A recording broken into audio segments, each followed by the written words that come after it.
So good afternoon, everybody. I've got lovely Jayne with me this afternoon, who's going to be talking to me about her experience of our Fly, which is our first Love Yourself program. So welcome, Jayne.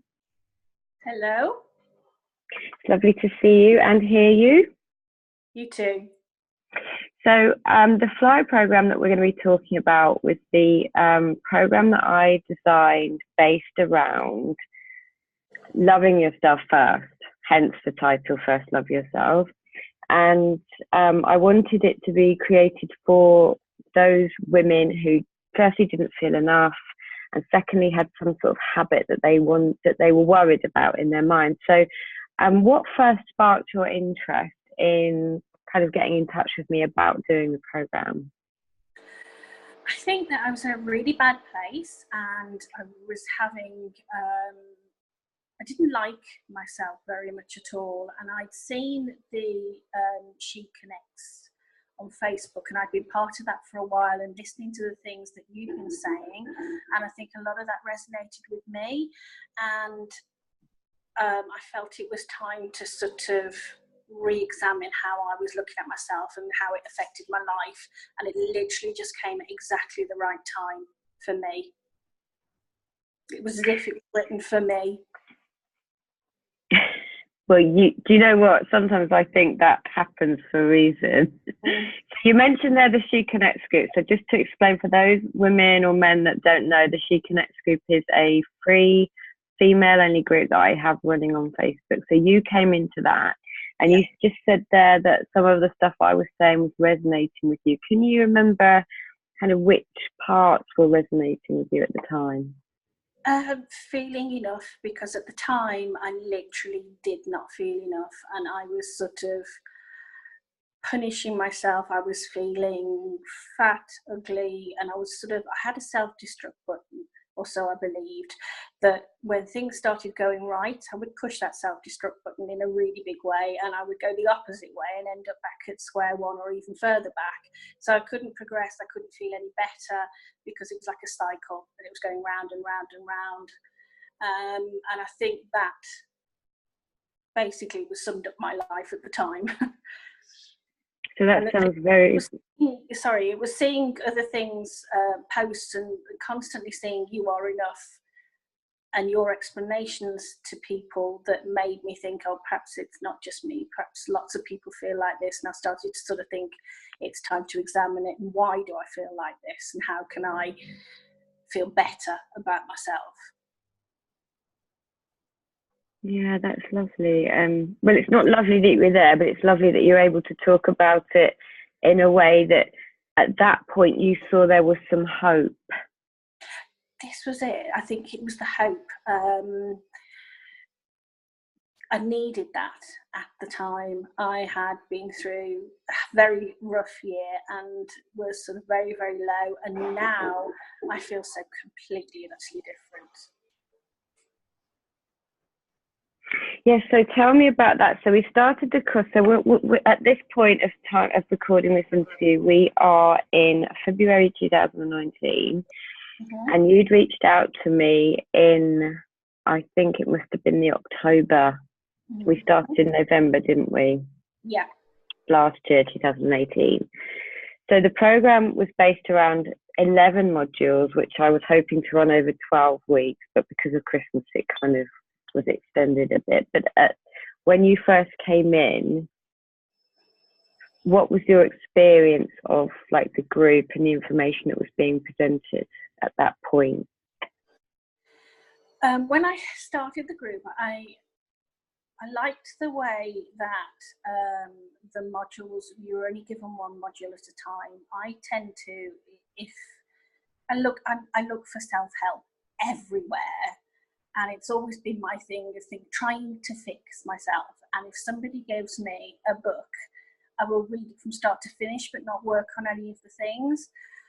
Whereas we were working through the modules week by week, and that enabled me to actually work on them and actually think about these things weekly. And that made a huge difference I don't know if that wasn't exactly the answer. I forgot what the question actually was. No, it doesn't matter. It's what you heard, which is what's important. So you're saying that how your experience had been up to that point was that you would read these self-help books and you'd read them from start to finish, but then put them down and then look for the next answer in another book. Get help and think what outside external factors can fix my problem, whatever it may be at that particular time, whether it's feelings of inadequacy or not sticking to a diet or not exercising or whatever. I was always looking for outside help to fix the problem. But I think with the group and with the safety aspect of the group, you're able to sort of talk to people knowing that others felt the same, and you could work through these things slowly, and it made me realise it wasn't outside help I needed. It was a safe place to talk, and it was also from inside me. I think that's the biggest thing. That's just given me goosebumps. Oh, so that's like, and I didn't pay you to say that, did I? No. So what I heard you say there was, for lots and lots and lots of years, you believed that something outside of you would be responsible for fixing some problem that you perceived you had. And what you've learned and taken from the group, the way it was set out, was that actually it was only ever going to come from within you. Yeah. So what impact has that had on your life? Absolutely life-changing. It's been amazing. It has changed my life completely and utterly. Just, it's like somebody flicked a switch, and that realization that how I'm feeling, the power of that lies within me, and how I react to my inner voices and not what other people think of me, has made a huge difference to everything. How I react to everything lies within me, and I know that now, and it has completely changed. I get up in the morning and I think, oh, there's nothing wrong, and that's just such a strange feeling. There's nothing to fix. And that realization, I mean, yes, obviously I still want to lose weight, but it's not, I realize I'm all right as I am, and it's just made a huge difference to my life. I can't thank you enough. Well, I have to say, I mean, it's come from within you. Yeah. And obviously I was just pointing you upstream, just pointing you in a different direction. So thank you for your thanks, but you've been open and courageous to seeing something different and seeing a truth. And you said it was like a light switch. The truth is, it's always coming from within you. And I remember when we first started having a bit of email contact, you were quite hesitant. And was there fear at that point? Yeah, I think I was quite scared, because I knew it might be sort of quite powerful, because I obviously recognised it was exactly what I needed at the time, and I'm so glad I did it. So what would you say to someone else if they were feeling like scared or frightened? I would say it was probably an indication that it's the right time for them too. That's very wise. Very wise. Because this will be going on my podcast, Jayne, I wanted to just talk a little bit about courage. And I wondered how, because for me, I think it takes huge courage to look into where is the most scariest places for us to look and be open to changing. So where do you see courage playing out in your life? I think it's having the courage to look at past experiences that brought me to the point I was at, having courage to step outside your comfort zone and not always go back to the habits, and to listen to that inside voice and have the courage to change. I think for me that was a big thing. The listening to the voice, the inner voice. So Yeah. for somebody who doesn't understand what that would mean, what does that look and sound like for you? Okay, for me personally, it's sort of, you have inner reactions to anything and everything constantly. You have voices telling you all sorts. And my negative voice inside me was very strong. And then I realised that the inner voice that's always been there is only ever compassionate to other people, and I could sit and talk to other people for hours and hours and see their problems so clearly and try and point them in the right direction, but never did it to myself.